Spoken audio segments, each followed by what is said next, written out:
Hi, everybody. Hi. Hi. There we go. Now we're good. 1, 2, 3, 4, 5. We might be a small group. Where is everybody? Are they off being furiously happy? Maybe. Can you tell who I am? Nice job, There's a Tracy. raccoon. Where did you get that? Where'd you find that, Tracy? This, actually, the author, Jenny Lawson, had these made. And she sold them to benefit homeless or the food banks, food pantries. What a great idea. So we can buy them. I bought like 10 of them. Yeah.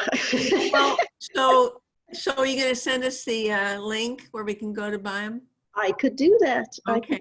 Well, But what a good cause. I mean, really, it's a win-win. It is. And you get a lot of questions when you're wearing a happy raccoon, or some guy said he looks like he's happy that he's going to eat me. Well, yeah. Funny. That's great. We might be a small group. I don't know. There might be 1 or 2 more joining us. We'll see. I know there's a couple of conflicts tonight, one being a meeting at the Oaks, which does take care of a big chunk of our people. Oh. So I did get a lot of people saying sorry they couldn't make it. Huh. So, yeah. I wonder if it's an annual meeting or something. I think it's someone described it as like the meeting before the annual meeting. I don't know. But there was some. It's the Zoom practice before the real meeting, which is what the UU is doing. Right. We did a practice on Sunday for the real meeting. 2 weeks. Well, new things, you got to do that. Well, it gets everybody downloaded with Zoom before the real meeting. You know, if nothing else. Yeah. Exactly. Yeah. Well, I feel part of my job as moderator, or whatever title you want to say for this group, is to bring books that you might never read otherwise. Which this may fit in that category, but that also means not everybody's gonna love every book. And I had a lot of comments to that side this last. Oh, really? So of you guys, did everyone finish? Were you able to read the whole thing? Oh, yeah. Yes. Yep. I'm halfway through it again because my personal book club is going to do it next week. And I suggested this book, so I need lots of ammunition. We'll try and help you out, Jane.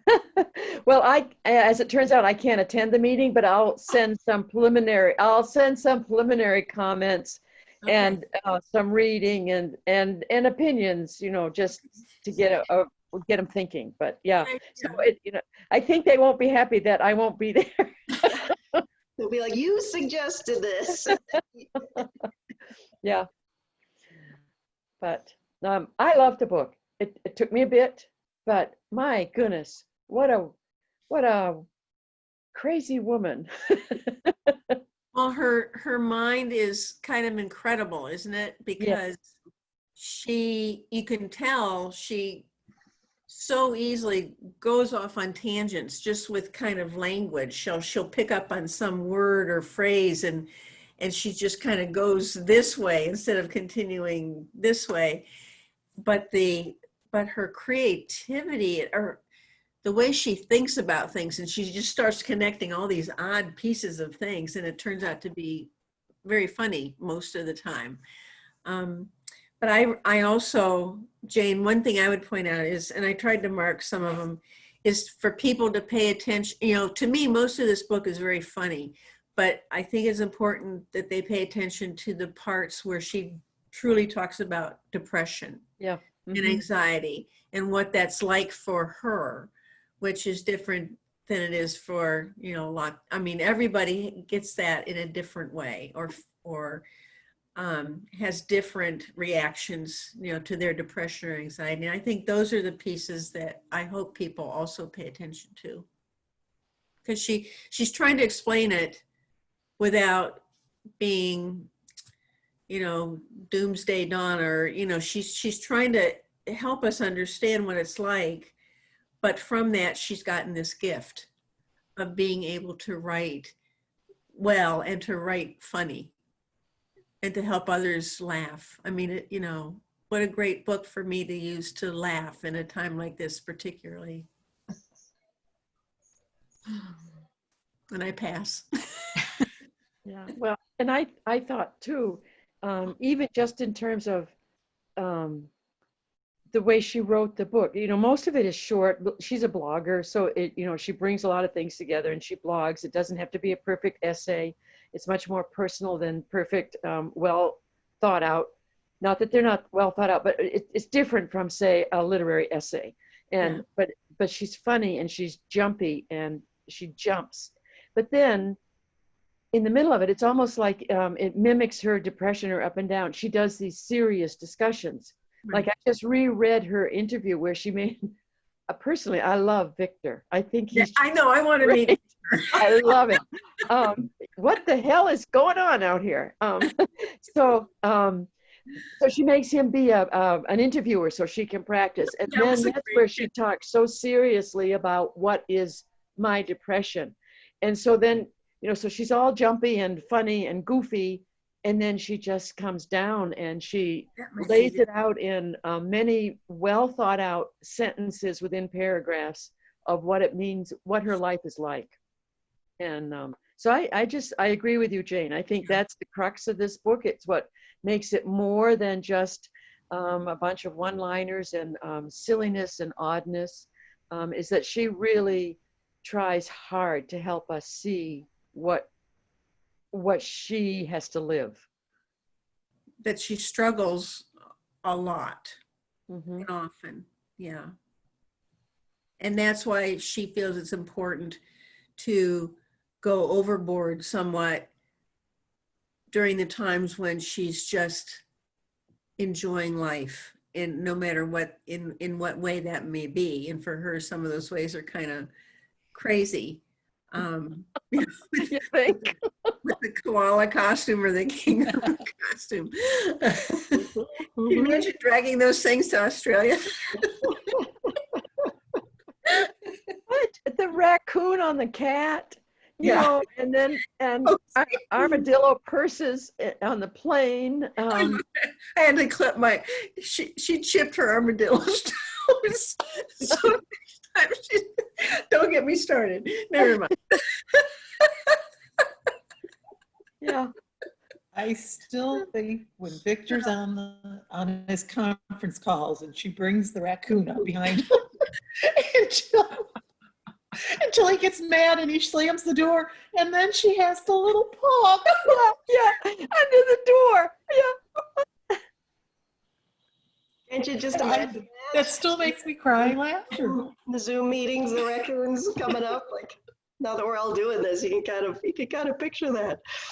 Oh, Yeah. Oh my God. Well, and like Jane, you were saying, when she's writing, she goes off on all these tangents, Right. but she always brings them back together. She does. And you wonder, when she's writing, my guess is she goes on those tangents and later she has to come back and pull them together, would be my guess. I don't know. Well, she talks about her editor quite often, so she must be knowing that my editor isn't going to want me to, stop over here when I'm supposed to be over there. can you imagine editing her work? Whew. Yeah. What do you think the first draft looks like? Oh. Yeah. I love. My guess is she writes it many, many times before she even sends it to the editor for the editor to say, no, we got to do this over. Didn't you love her footnotes too? Her little footnotes. And there was even a footnote about a foot. Yeah. Yeah. I felt really old because those were in such small print. Oh, Marcia, I have a magnifying glass. You have to get a magnifying glass. I was just like, I can't, I would go back during the day when it was brighter out to read the footnotes I can see them. Yeah. You should write her a letter about that. Maybe we could make it funny. Yeah, maybe she'd put you in a footnote. That's right. Footnote about the footnotes. So what do you think about her idea or the movement, as she called it, the movement of Furiously Happy? Well, I'm gonna let somebody else go first because I went first last time. I think I am the grounded person, and that works for me. And I know in her life, I'd be worse than Victor, but I'm not one that takes balloons on a ride.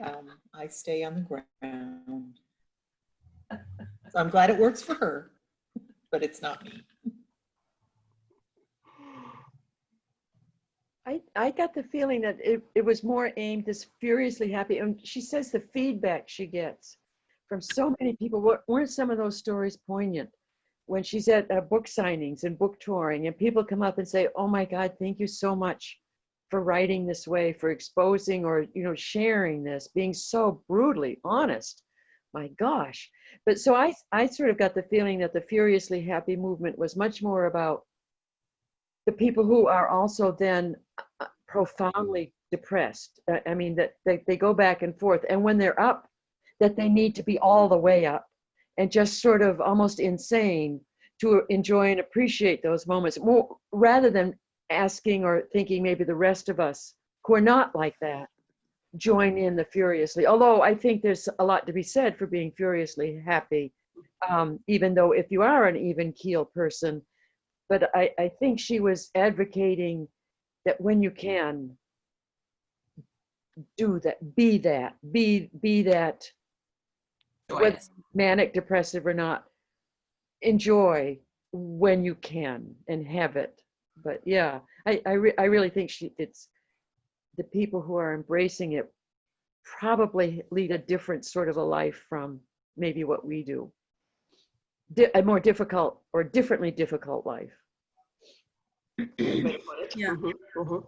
I think to me, it also it doesn't imply, it reminds us that we who don't have that kind of depression or anxiety or illness that is constantly causing pain or too often, we can take happy times for granted too easily, whereas they cannot do that because they don't come along nearly as often for them.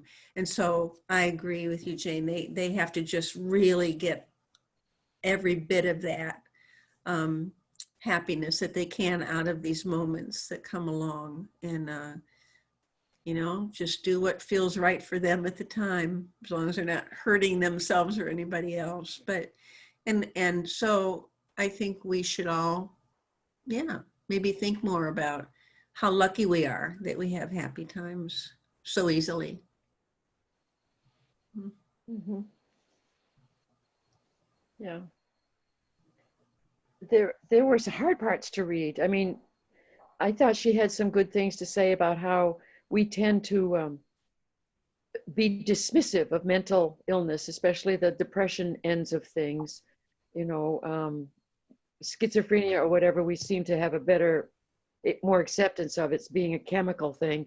But depression, but how often do we sometimes think, whether we say it out loud or not, oh, just cheer up, you'll feel better, which works for a lot of people, but not when you're clinically depressed and you have that chemical imbalance.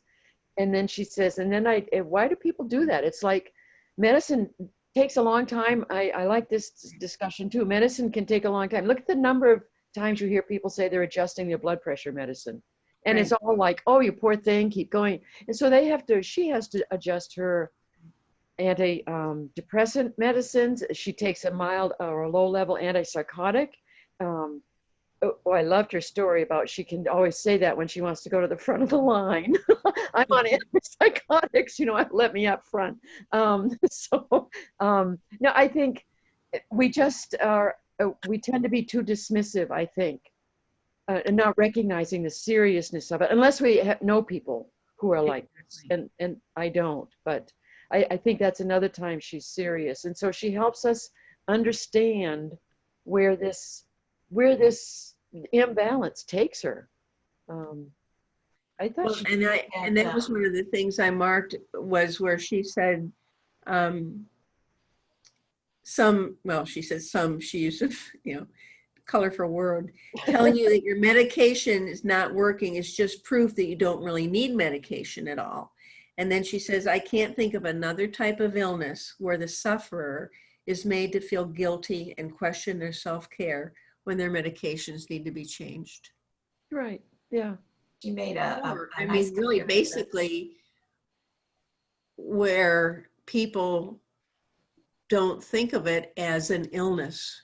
They think, well, they should be able to get over that. Look, they have a nice house. They have it's not considered an illness the same way that cancer is considered. She does make that. I'm sorry, Cheryl, you were going to say something. Well, yeah, I thought the comparison with cancer and Right. mental illness was especially noteworthy in terms of, if you're not if your treatment isn't working in cancer, okay, then you get another treatment and it's the same thing. Well, the treatment isn't working with your mental illness. You try another one, type of thing. And, she said no one ever died from being sad, except they do, kind of stuff. And she has to push herself to feel healthy because she's always fighting a chemical imbalance. I think people don't really understand that it is chemistry. It's chemistry in your brain. So. Oh, definitely. Yeah. Been a lot of research on it.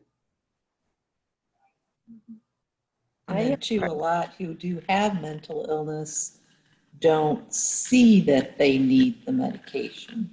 Mhm. And that's a whole nother twist on that. That's true. That's a good point. That's a good point, that it doesn't show like other illnesses do. Mhm. So you feel this has given you some better insight into people that do have mental illness, whether you know or don't know anyone who maybe does, but do you feel reading this Yeah. help in that way? Yeah. Sure. The one about the people that hurt themselves or cut themselves, because as a high school teacher, we often had, kids that were doing that. And so that is so hard to understand. But, she said, when I tear on the outside, it makes me feel less torn up on the inside. So how she was describing that, I thought that was, really helpful to understand it. It's like there's someone else inside of me who needs to physically peel away those bad thoughts out of my head, and there's no other way to get in there. And I just thought, wow, if that's what it feels like, wow. Ugh. Those were hard sections to read, especially when she locks herself in the bathroom and is going at it, and Victor knows how to pick the lock. Right. I mean, what an incredible relationship they have. But those were hard sections. But she helped me, just as you were saying, Cher. She helped me understand perhaps why that occurs. Yeah. Because you hurt so much on the inside. Also, she says, by hurting you on the outside, it sort of removes it from the inside to the outside, and it's like, I don't know, you replace one form of hurt with another, but the physical hurt is preferable to the inner anguish. Mm-hmm.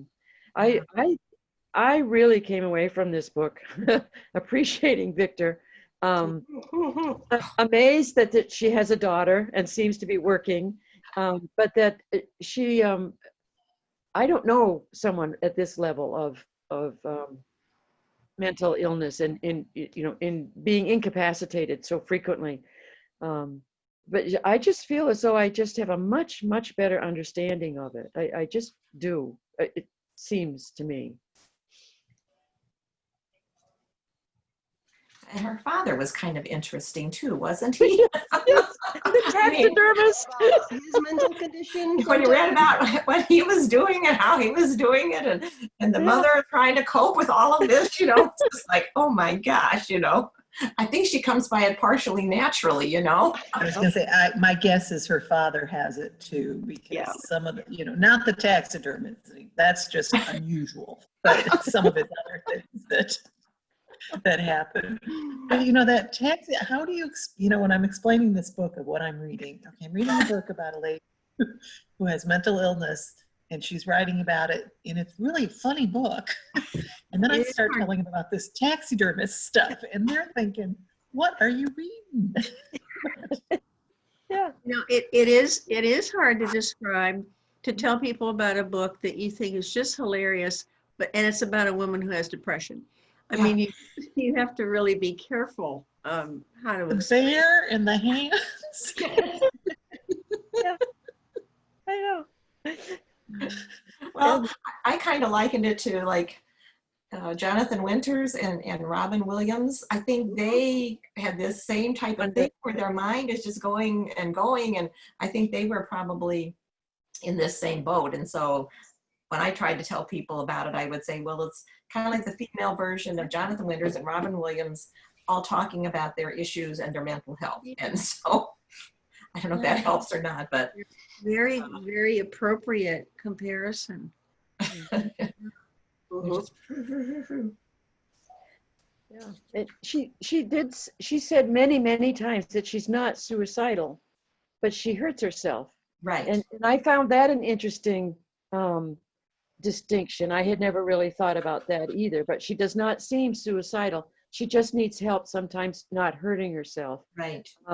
But not hurting herself to the point of killing herself. And I found that interesting for her to talk about it. It never occurred to me in those terms that you can be one, but you're not really headed toward the other. Those are two different impulses.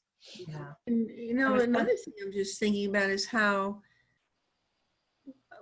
we've heard of other people that are famous, people that are known, who are very creative or artistic or brilliant, who also have a mental illness, a depression or a bipolar, or there's some odd connection there, it seems to me sometimes. And she's one of those people. Obviously, she's, I think, very talented, and works hard. I think she works hard at trying to maintain this, somewhat of a balance, as much as it is. Yeah. And is helping people by saying it's okay to talk about it. To me, that's one of the important things. People don't want to talk about it. Mhm. You don't want to say, as I will tell people that, my mother was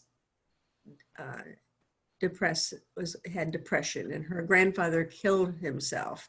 And my sister, died of alcoholism partly because of this. And so to me, there's some genetic string. And I always do not like trying to say that's the whole reason for things that happen, but there's something in there that triggers it, I suppose. And people do not want to tell. They don't want to talk about it. Right. We're ashamed, and I don't think we should be. It's like we were saying, it's an illness, like cancer is an illness. Diabetes. Exactly. Yeah. She said one part on here says, I wish someone had told me this simple but confusing truth. Even when everything's going your way, you can still be sad. Or anxiously, uncomfortably numb, because you can't always control your brain. Right. Mhm. That was one part. I even made note of that too. That really kind of was meaningful for me, was just about how, to the outside world, it looks like at that point in your life, everything's going your way, but it might not be. And that's what the mental illness can do to you and your brain. Right. That's why we're supposed to all remember that we really have no idea what's going on in other people's lives, and to just be kind and remember that they're reacting a certain way. We don't know why. Right. But I liked her emphasis when she kept saying that when she's especially, I think, at the bottom end of all of this, that her body is lying to her. body and her mind are lying to her, and she has to recall that on a regular basis. Remind herself that it's her body lying to her. It's real, but it's not, you can move beyond it. You wait it out and so forth, but her mind, you can alter it. You can work on it. You work your drugs or whatever it is, or you get help from Victor, but your body is lying to you.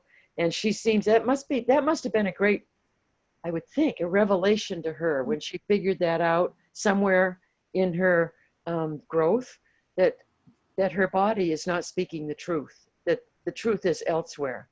And to hang on to that little nugget, it must be so hard, which might be why she says she's not suicidal, because she recognizes that she can move and crawl back up out of this hole, because it's her body that's lying. It's not her that's doing it. And maybe that's why she is not suicidal, because she has come to that realization. But there's just a lot of meat in this book. She seems to understand herself pretty well about what makes her this way or what makes her that way. And, she does, have medicine to help her. Plus, I think she's seen therapists. And so, with all, yeah, the therapist. After was so funny. So I think she's learned a lot about herself, and she remembers it. That's the good thing. Sometimes you learn things about yourself that maybe you would forget it, but I think she remembers it and she can actually use it as a tool. So she's lucky on that respect, I guess. Other people maybe can't. Yeah, she's very self-aware. Like Jane said, when she's at the bottom and even when she's at the top, there's always seems to be a part of her that knows that she's at the bottom or she's at the top.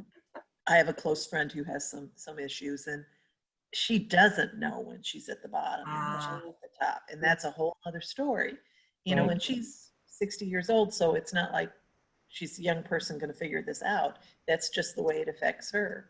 And also the author, she has such a talent in writing. She has money, and that helps. A lot of people can't do their job when they're one way or the other. They can't handle a regular job or whatever they're good at, where she can, because she's a writer. She has a family that supports her. She has a husband that supports her. She has a lot of things in place that many others in her situation don't. Right. Great point, yeah. So that's nice that she can write about it for all those who have the same type of symptoms but don't have those supports. Right. I was even thinking about that with the seemingly endless list of her diagnoses, like even getting to that point to have each of those must have been, just many, many visits and doctors. And that's a huge process right there, and a lot of expense too, I'm sure. Maybe a lot of people wouldn't have access to even getting to that point.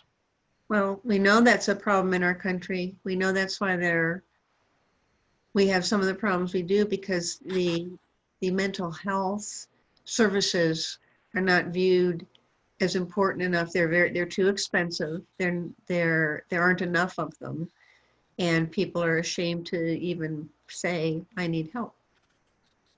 And that's why we have these awful things happening sometimes in our country, I feel.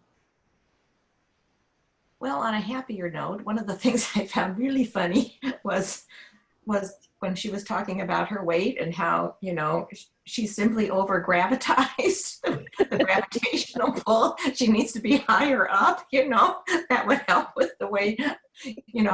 I just thought that was really, really funny. I really enjoyed that part a lot.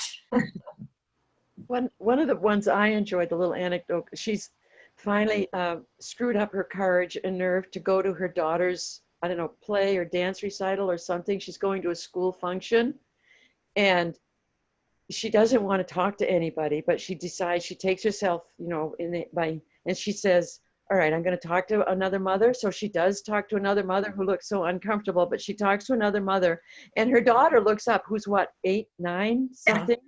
Looks up and says, oh, Mom, good for you. You've made a friend. Oh, now see, that just cracked me up, because there's just so much what we say to our kids. And here is this obviously this child is very aware of her mom. Oh, I'm good for you. You made a friend. Just cracked me up. That part reminded me about from the book we read about Bernadette or Where'd Yeah. you go? Yes. Where'd you go? that same issue where she didn't want to have anything to do with the school moms. And Yeah. Mhm. What did she call them? Gnats. The gnats. Yeah, the gnats. The gnats. The gnats. And then there was a part in here about the Japanese toilets. Did we read another book that talked about the Japanese toilets? I We had did. read about them. Was that in the French one? They're Yes, what's the name of it? Where they're all in an apartment building and the Japanese yes. moves in? Whatever Yeah. that was, I thought, wasn't that a Japanese toilet in that? Oh, yes. Play music. Was do. that the one about the gentleman in Moscow? Yes, that's the one. Yeah. Mm, No, because there's a Is there a no, Japanese toilet in that one too? No. Well, there's a Japanese fellow that moved in though, in that one. That's why I thought you were talking about. Oh, Yeah. That's what I thought too. And didn't he remodel the I room? thought he did. Yeah, Put in a Japanese toilet. I thought so. Yeah. I don't. Funny how those themes just kind of keep coming up, isn't it? yeah. But when she described the button, clearly the button on the toilet that had the two curves, which it clearly is meant to be your butt, but she talks about how somehow one of them is about washing your boobs. Because it's just, I mean, she's just so funny. That's that line that goes, woo. She's just so funny. And her observations in the airport about a-holes and Yeah. how they're all at the airport, but then she's talking about all the list of things that when the zombies come, this is where you want to be, is at the airport to get all those illegal things. And that whole business about snow globes, does anybody know why snow globes are prohibited on planes? I mean, the world is crazy. Must have been one incident, something that happened. I don't know. Are you able to learn anything more, Tracy, at all about Victor? Or not really? Nothing you. Not really. I mean, what we get about him, I think, is very one-sided of what she wants us to. He's such a great straight man. She has a couple of people that are just these wonderful straight men, straight women kind of thing. And the way she describes their facial expressions, while she's talking to them, makes me laugh even as much as, what she's doing.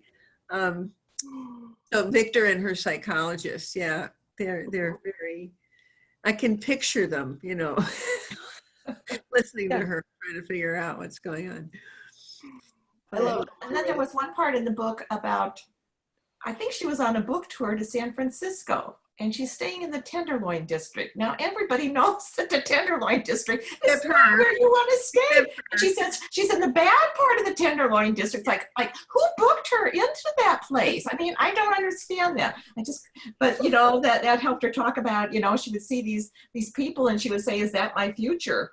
And that's where she talked about having options and people to support you type of thing. But I just really couldn't understand how she would be booked into the Tenderloin. If she did that herself on purpose or what? That was crazy. Yeah, you think there's managers or somebody organizing the tour that would do that, but Yeah. I I love the enjoyed visit her financial telling about planner. the experience with the marriage counselor too, where Oh. Victor got to go first. And then she ends up at a surprise funeral and she's captured in the funeral and so she has to explain all of that. And then, the marriage counselor says, none of this even came up. He just thinks you're wonderful and he's so in love with you. And she essentially just disbelieves the whole thing. And it was just funny. It was just, it's like a sitcom. It was just funny. It is, yeah. Hey, so no one's read her first book then? I did, yeah. And how would you compare, if you want to compare? It's been a while, so it's not going to come to me fully, but I would say I enjoyed this one better. It's very similar, a lot of crazy stories. There's a giant one that stands out is a giant metal chicken she names Beyonce. That she gets for Victor. There's a lot of humor in that one too, of course. I think with her second book, she's improved as a writer, and it's a little more together, if you can imagine. Okay. She does have another one coming out, I believe, this next spring, also. So. Does it? Didn't she make you want to name your cat the president? Oh, aren't they cool? Yeah, I loved it. Or tiny babies was like the whole business, the riff on tiny babies. Be very afraid of tiny babies. And What was the really, I can't remember the really funny one.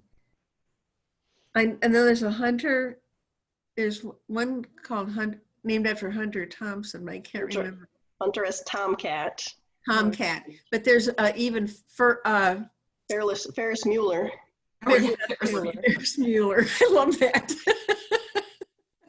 yeah, she just goes on tangents, and they're just great riffs. You know, the president, you know, is sleeping with me or whatever. It's so silly, so immature in some ways, and it just really makes you laugh because she does it so well. I loved it. Mm-hmm. Did any of you listen to? I think it was Tracy sent us a link. Did you, Tracy, have an interview? Her voice is much different. I was a little surprised at her voice compared to what I was kind of imagining it might be, or her delivery. As I'm reading the book, I think I even listened to a little piece of her reading the book. I'm glad I read the book, I guess is what I'm saying, as opposed to listening to her read it. Yeah. Well, I listened, and as I often do, I have the book and the audio, and I kind of do both. And I thought it was good to listen to her, especially like you mentioned, the footnotes. Those were rather hilarious when they're being read to you. Even the one on the you guys see this? So we're on the back where they talk about the author, and she has.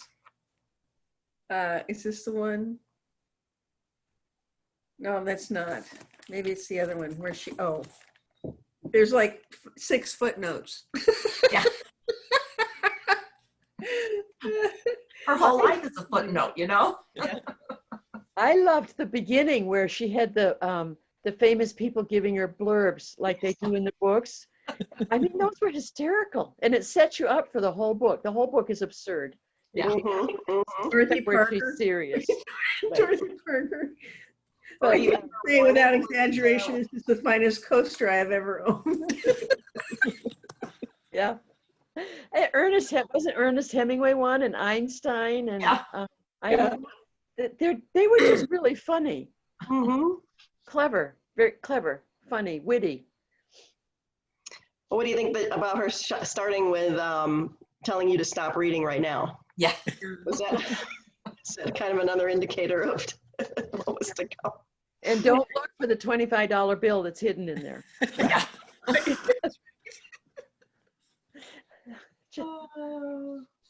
It was a bookstore, I learned. She does. And that was set to open this spring. And then, of course, things shut down. So she didn't have very good timing now or then, but I think she is open now, and she's done some events. She also runs an online book discussion group, which some of the book picks are a bit odd. Yeah, I bet they are. Yeah. So, but Does she still write the blog that got her started? she does, yes. I read one. Yeah, the Blogess. The blog, the blogess, or Blogess. Yeah. mhm. She also produced one book that was more of she might have even mentioned it in here, more of a coloring book, and kind of like with some writings and inspirational things in there too. So it's kind of interesting. I ordered it for the library when it came out without realizing it was a coloring book. Thankfully, no one has colored in it yet, and it's still in the collection. Well, if you're going to live furiously happy, then one must color when it's required. Yes. Not That would at be 5 lines, cool. right? If everybody who checked it out colored one page, it would be a That's right. cool book. Right? right? Uh-huh. Mhm. What was your thoughts on the spoon theory? Remember Oh, that? an interesting way, yeah, for her to explain not being able, in her mind, not being able to live up to what other people think is normal. You know, I don't have enough spoons to get through the day. Yeah, I get that, because I think it does take a lot of energy when you're having those depressive episodes. Some people can't do anything. I mean, they can't get anything accomplished, or anxiety. Yeah, I thought that was interesting Mhm. way for her to explain it. How many spoons did I have today? I think I ran out of spoons about 3 o'clock today. So you're I getting worked at full. the children's center today, so I came home and I had no spoons left. It's amazing I'm here.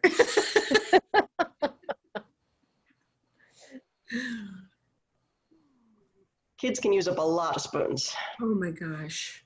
Oh my gosh. You know, one little kid, well, there are a number of things that make you laugh, but one little girl said, I had to go so bad, my pee was hot. What does that mean? Okay. She's in tune with her body is what it means, Jane. When you think about it, it's in your body at 98.6. What temperature do you think it is when it comes out? It's not. Or when you go camping and it's steamy, you know, it comes out steamy. Oh, they're so funny. Do you think, I was wondering, did Todd read this bookshare? He did not. He did not. Has anybody shared it with man, husband, whatever? I just wondered if this appeals. I realize she's a woman author, but you know, if this is, did we see this as especially feminine or female? Do you think this would appeal as much to maybe men who have this condition, or even just to read about it, even if you don't, just to enjoy the book? Right, I think it might. I mean, she, you know, like Cheryl said, you know, Robin Williams and who was the other fellow? Jonathan Cheryl? Winters. Jonathan Winters. I mean, this is exactly sort of, you know, how their mind works. And she mentioned some famous people. She mentions Brene Brown. Brene Brown, and she mentions Neil Gaiman, which I thought was interesting, being friends with Neil Gaiman. So I think there are men that would have, that would I enjoy. just ran out of time to do everything. And so, like, you know, I just he heard me laughing out loud, you know, I would just laugh out loud. And I was glad I wasn't on a plane, because one time I did take a book with me on a plane. I'm laughing out loud, and, you know, that was bad. So I think he might pick it up. And especially since Jane asked that question. So we'll see what happens. Yeah, let us know. My husband also promises to read it this winter. Okay. I've read it twice now, and he says he'll read it, but not yet. Here's another question about should they read it or will they read it? My friend who suffers from mental illness. Do I suggest it to her or not? I'm not sure. Well, it's interesting, Marcia, because if she's not aware, like you say, will she be offended? I don't know. That's what I'm worried, because the meds she has been on, she had a real bad episode maybe 6 years ago. And the meds she's been on since then has made her a different person. Wow. Better? More able to cope? Yes, but she's not the same person. She doesn't have the furiously happy ability anymore. Much more even. I have heard that about people who are on antidepressants, not to this extent, perhaps needing them, but just generally to flatten out the ups and downs, but not in a bipolar sense. And they say that's one of the problems, the major problem. Everything just sort of flattens out. So you miss the ups and downs, even just a little bit. It is a problem. And I think that's why they have trouble. Some people quit taking them because they don't like how they don't like more how that makes them feel than not taking them makes them feel, right? Yeah. Or think it'll be okay if they don't, they just don't like what it does to them. Yeah. Even students that would take meds for ADHD Mhm. would say that also. Mhm. A lot of times that they preferred the franticness of Right. ADHD Yeah. to the evenness of being able Kind of to- the dulling everything. Everything was dulled a little bit more. Yeah. Yeah. I did like Neil Gaiman's advice. Remember, it was just pretend you're good at it. Mhm. Yes, I thought that was really good. I do too. It's short, and I think it gets people through difficult situations. Good, just pretend you're good at it So simple. Yeah. and I'm do gonna it. try to remember that one. Mhm. Mhm. Yeah, I think another one is fake it till you make it. Right. Yeah, Just fake it till you make it. Similar. same Yeah. kind of thing. Yeah, yeah. Mhm. Tracy, how did you choose this book? Did somebody recommend it, or was it something you had This- read? I had read this. Someone else suggested it for another book club, a personal book club I'm in. So we read this a couple years ago. And I debated. I'm sure you could see why. I debated if I should suggest this or not. And I talked it over with a couple people and decided just to go for it because I think it's funny enough. We need something funny in times like these. Oh, yeah. But it was too much for some people and they couldn't finish. So since you finished, do you feel there were parts that were too much for you? No, I think after a while it became her. It was just part of her. And it wasn't. Not that it was pleasant, but it wasn't offensive. That was her. I understood that was the way she was. Mhm. And to, accept that along with all the good things about her. Not that I would want to, spend a lot of time using that language with her, but it wasn't over the top necessarily. I didn't think. No, I think sometimes she probably expressed what I'm thinking and I don't say. And so sometimes it's kind of fun to say, kind of do that vicariously. Oh yeah, I should have said that. I was thinking that, but we don't do that now. So. And she's not mean. No. A lot of it is just language that she uses, for emphasis. So it just becomes, as Jane was saying, just part of her conversational style. But, she wasn't using it against people. Or, so in that sense, after you run across the first several fucks, you just move on and it's just part of it. And some of it deserves that heavier language. Some of her straight, ponies, really? Ponies? How many pony assistants can you have? And, it's just as funny. And I agree that it just simply became part of her. But if you're offended by that or get tired of it too quickly, instead of letting it just sink in and then glossing over it, I can see that it might have been a stopper for some people. Yeah. And some of her thoughts are weird. The business about throwing dead people to the pigs. But that's where your mind goes sometimes. You see certain things and you see that, and every now and then you're reminded of we are meat eaters ourselves, and many of us. So she just always takes it that one step further. Which of course is what Victor's always saying. No, it won't be one pony. You'll have a whole herd. And then she says, that's ridiculous. Who would have a herd of ponies? Well, maybe I would, but Yeah. she just keeps going. But I can see why some people might not take the time to just move through it and get to a point where you're comfortable with it. Because you end up really caring for her, Oh yeah. that you want her to be successful and you want her to understand, you're rooting for her.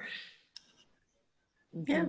I wonder how she'll be with the bookstore, if she's going to be there and out in the public much, or if she can do that, if she's got to have enough employees, which sounds like she makes enough money she can have, if she has to have enough employees to take care of it all and it's more of her pet project, or, I wonder how that's going. Yeah.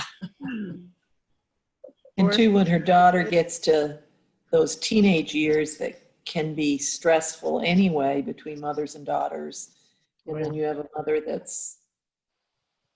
that is weird, even though you as a teenager think she's weird. Yeah. I have a feeling that her father's going to be able to keep all of that grounded, help their daughter understand and help her feel confident enough in herself. She'll probably be pretty, I'm guessing she might be protective of her mom, actually. Even when she's older, the way she said, "Mom, you're making a friend."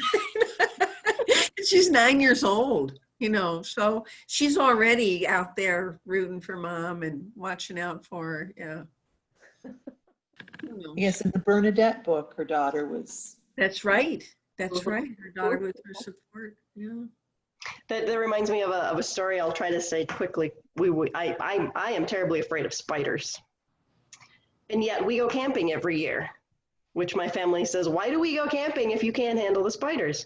And a few years back, my son was probably 7 or 8, and it was just he and I in the tent, and this huge spider was crawling on the tent, but on the outside, but still enough. Like if I can see it, even the silhouette. Huh? Yes. Yeah. So I'm like, I'm not going to be able to sleep. And my son goes, "Don't worry, mommy, I'll protect you." Oh. And somehow it made me feel better. Like, okay. So we shouldn't joke about this. It sounds like it's a real serious issue. Spiders. Spiders. Well, it's not, crippling usually. I have a fear of bats. I don't like bats flying around my head. I know they're good.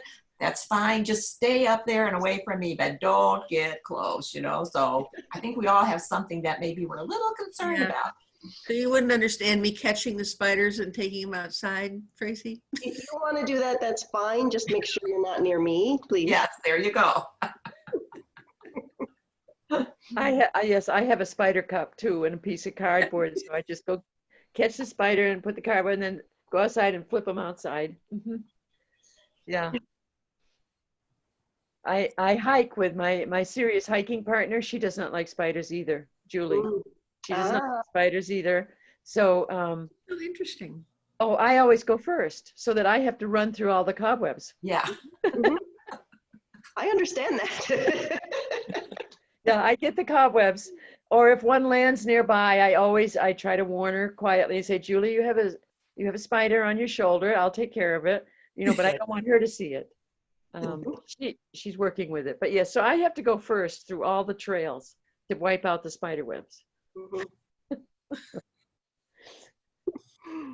Snakes. I think snakes are the other thing that freak people out. Snakes, spiders. For some reason, I'm not as keen about. If they're laying in the sun sleeping, I'm fine. But other than that, I don't know. See, in my world, we live on a peninsula with the water there, so there are no snakes because they can't cross the bridge. And in my world, that works just fine. Yeah, we're just making this up, Marcia. There are no snakes here. We were just teasing.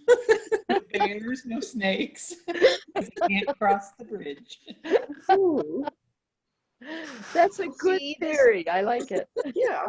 This kind of proves we all have our thing. It may not be as big as like a mental illness, but we've all got our things. Mm-hmm. What do you think of what she said about that the author feels like everyone is somewhere on the spectrum of mental illness? Oh, I thought that was very interesting. I'll agree with that. Speaking from personal, and it may depend on the day where you are on the spectrum. Like no, for a fact, 100 days where you're just right in the middle, and then you could have one day where you're way over here. something I- sets I you know off. I'm on the OCD thing. I've never been diagnosed, but I know I've got a little OCD. Mm. I just know it. Straightening everything has to be straight. Uh-huh, uh-huh. I have some anxiety issues, and I didn't really realize that's what it even was until my sister one time. She recommended something, and she's like, this might help with your anxiety. And I'm like, what do you mean anxiety? Do I have anxiety? You're making me anxious talking about it. I think we do, because as we were saying, we're all differently balanced. You know, there's just so much stuff involved, and we have so many aspects to our lives that might send us down a slightly different path, and then we might come back from it. Yeah, I do think, or you know, someone close to you will die, and there's so many ways to react to that sort of a situation. You can go all the way down to the dark, and you might not come back, or you might need help coming back from it, either therapy or drugs or a supportive partner, whatever it is. There's so many things that can send you in different directions. And we have really, in some ways, no way of knowing what will push us to an edge or to a different decision, to a different place that we've never been before. Things happen, you know. We've got several crises, even at the national level now, going on with, you know, the virus and people dying, the anxiety level, and then and then, you know, businesses are closing. Maybe our friends or kids are losing their jobs. I mean, who knows? And then you have these little genetic things going on, like the tendency toward alcoholism, or addiction can take a course. Look at the people addicted to opioids. You know, I'm sure they never thought that would happen.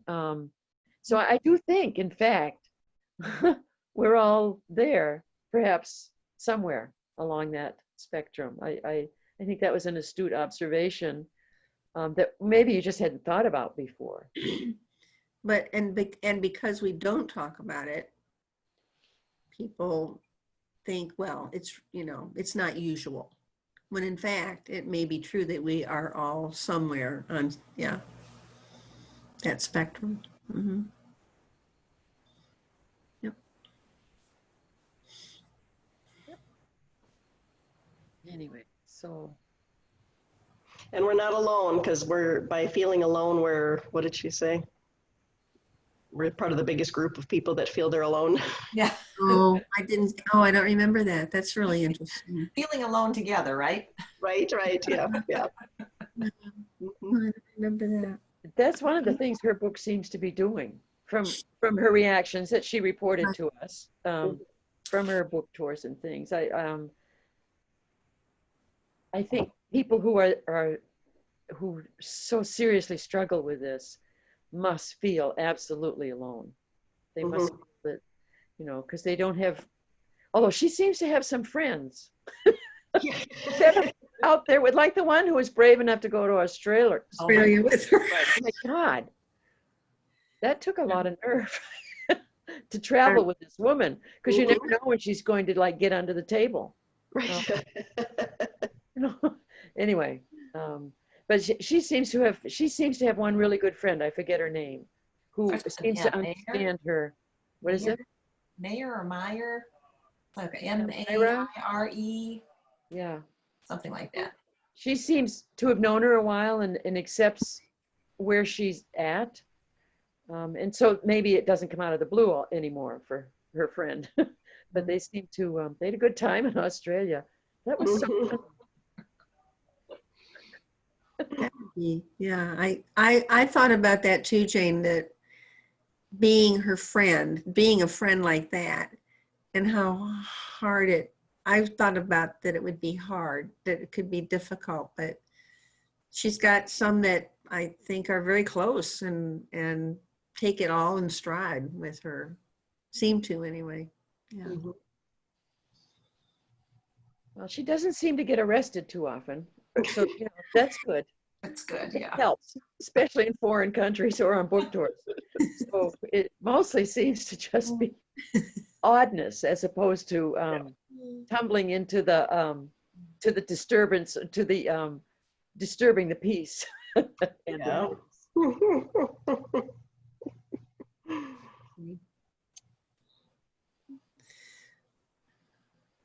So what do you think she does well with this book? What do you think the greatest strengths of it are? Explaining how she feels, what's going on in her head, It's probably true. so that I could understand what it, in a way, what it might be like. Well, she gives you another point of view.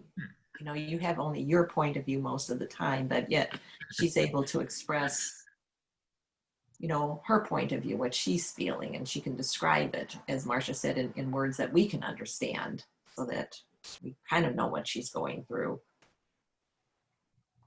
Yeah, I agree. I agree with you, Marcia, that, and it's even not even the parts where she talks seriously about it, but after a while, when you're reading, she's telling you these stories, just what's happening in her mind with these stories kind of tells you what happens, what it's like to have this disturbance, this, you know, in her brain, it's not, and that's not when she's depressed. That's, I think, part of that anxiety. It just kind of builds and builds and builds, and she goes off with it. So just the stories alone kind of show us, yeah, what she has to deal with when she's thinking and trying to keep that in control. I mean, it just starts to take off, and she has to bring it back in. Yeah. Like when she's talking to her therapist. Oh my goodness. The therapist is so funny. She stays calm, raising her eyebrows, wondering what to start with that one. So there's nothing wrong today? You have no problems.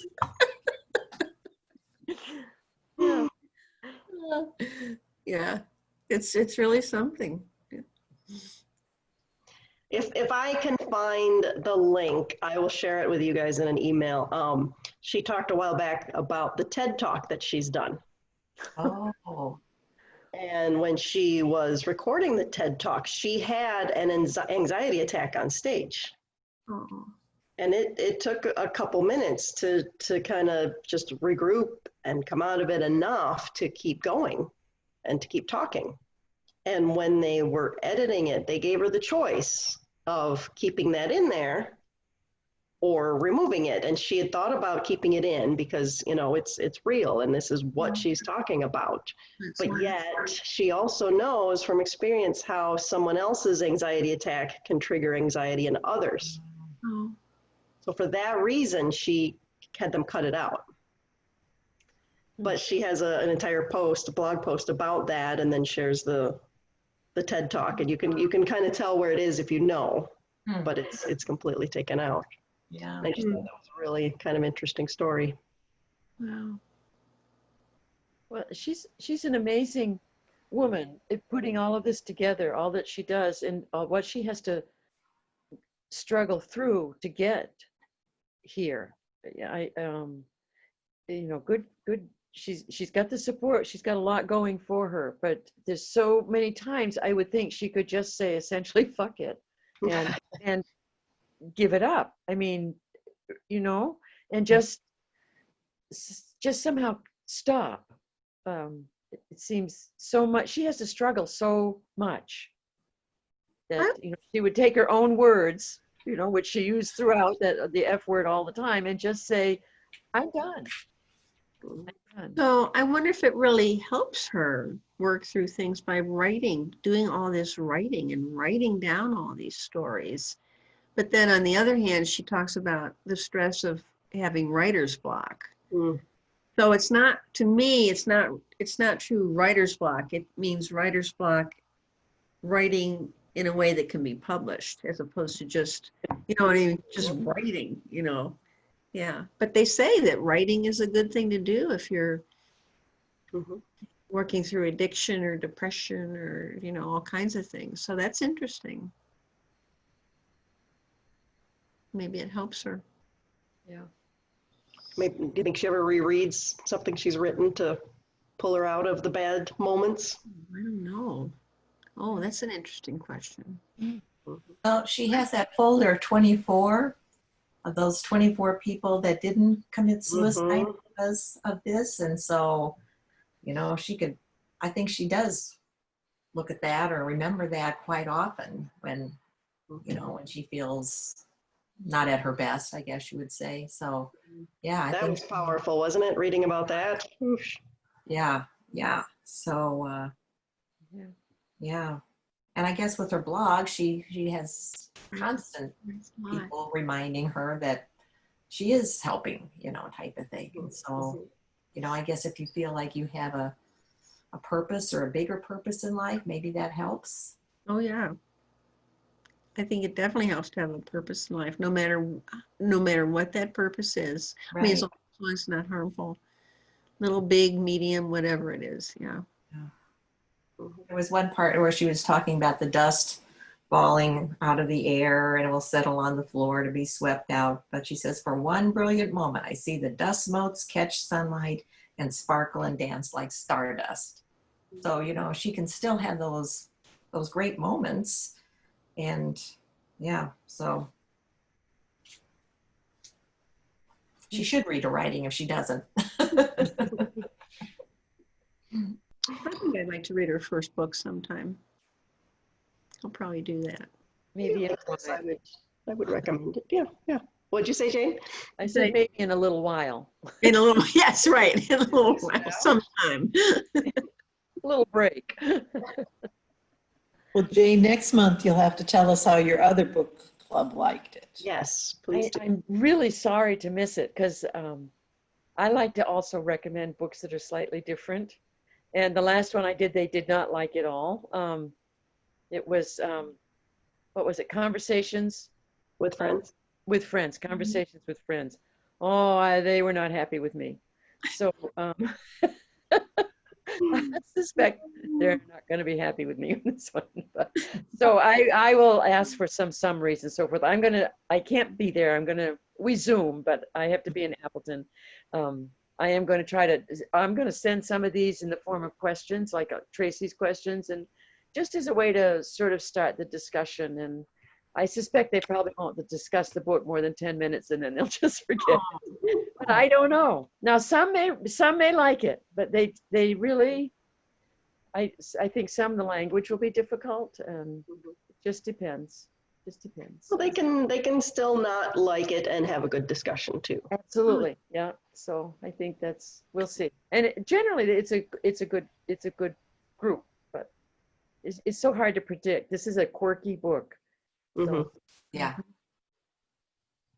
Yeah, in October, my other book club, we start and decide what we're going to read for the next year. And I'm thinking about this one, but I don't know. Ask them if they're brave. People, Yeah. Are you brave? Get out of your box. Yeah, well, tomorrow night we discuss Dance. we discuss Becoming, and there are quite a few in the group that are staunch Oh, conservative Republicans. So I'm not even sure they attempted to read it, but we'll see. here in Door County? You mean Oh, here yeah. in Door County? let's hope. You think? No. And that's another one. There's some personal overcoming there in that history, but yeah. I much preferred this book. Oh. I really did. They're two totally different sorts of books, but yes. But sometimes I just simply say, it's time to read something other than World War II. Oh yeah. Right. Or let's read something by some very young author, which is what I like. Conversations with Friends. That author is like in her 20s. Oh, And it's very much navel gazing at that age, and they're very different from those of us who are our age, or different. It was great. Casual sex, doing this and doing that, and it just really bothered some people. Mhm. It was great. Plus, there's no plot, so. But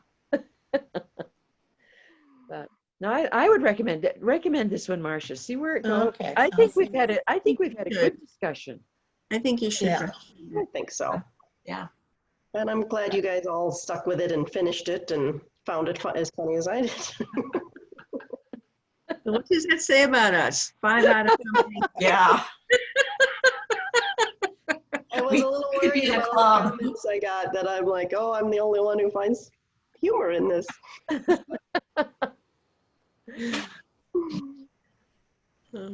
Well, it's too bad some of the people some people are out of town, some people had other commitments. It's too bad they weren't here, even if they didn't like it, to give their opinion, but Yeah. we still had fun. Oh, yeah. So what would you have served for food for this, Tracy? If we had met in the library? You always frequently try to respond to the book with your You treat. know, that's a great question, and I feel like there was something mentioned in here, some snack or something that I thought, oh, if we were reading, and now I can't remember what that would have been. Did she eat candy? Like, she mentioned a There's a lot certain, of cheese too. There's a lot of cheese. I can't remember. I can't remember. No fried raccoon, apparently. Oh, no. I Raccoon on a stick. No. had friends that Yeah, I could write a book like this. You could. I had friends that would hunt and cook up whatever they got. So one time the dinner was squirrels, Yeah. but they would just put them in the oven and cook them, and they'd kind of curl up. Oh my. Didn't they skin them? Oh my God. You had to eat it like a fisher, you know, the fisher digs out the inside. Oh my God. Oh. Oh my God. Leaving meeting. I shouldn't have mentioned that. We've gone too far. See, we're on that spectrum. No, I appreciate your suggesting this book, Tracy. I really do. Yes, thank you.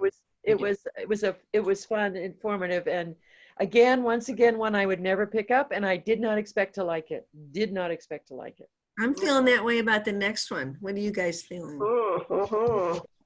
Who started Dixie Jones and the Six? Oh, I'm having trouble. I had to give it up.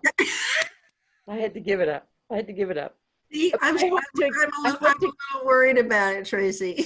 Oh, I hope to get it back though in time to finish it. I really feel bad about not finishing it. It was just like, I'll let somebody else read this.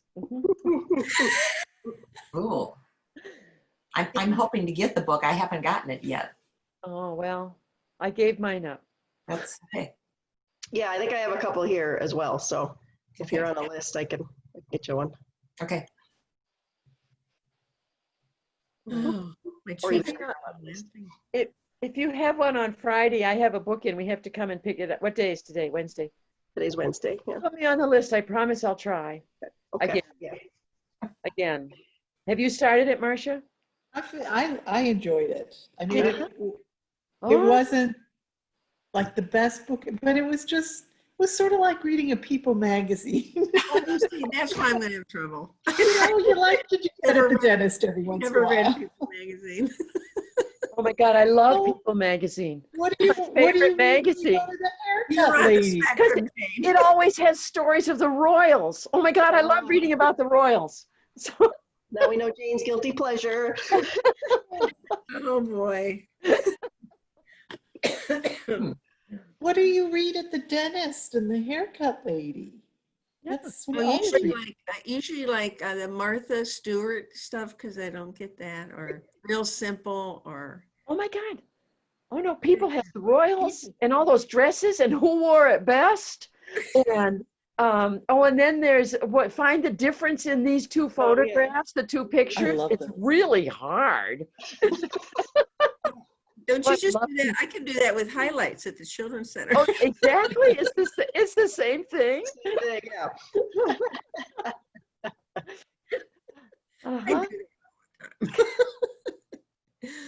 Uh-huh. I think we 5 could write a book.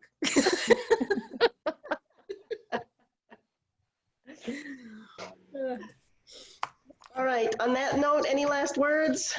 Otherwise, I have to go rescue my friend and get my child. No, good choice. Yep. Good Interesting. for you, Tracy. You're making friends. Yes, right. Thanks for giving us some laughs. Yeah. No, it's a good book. I Well, love thanks the cover. Thanks I for like being the I love the cover too. sparkly cover. Yes. So, bye-bye. Bye, everybody. See you later. Have a good month.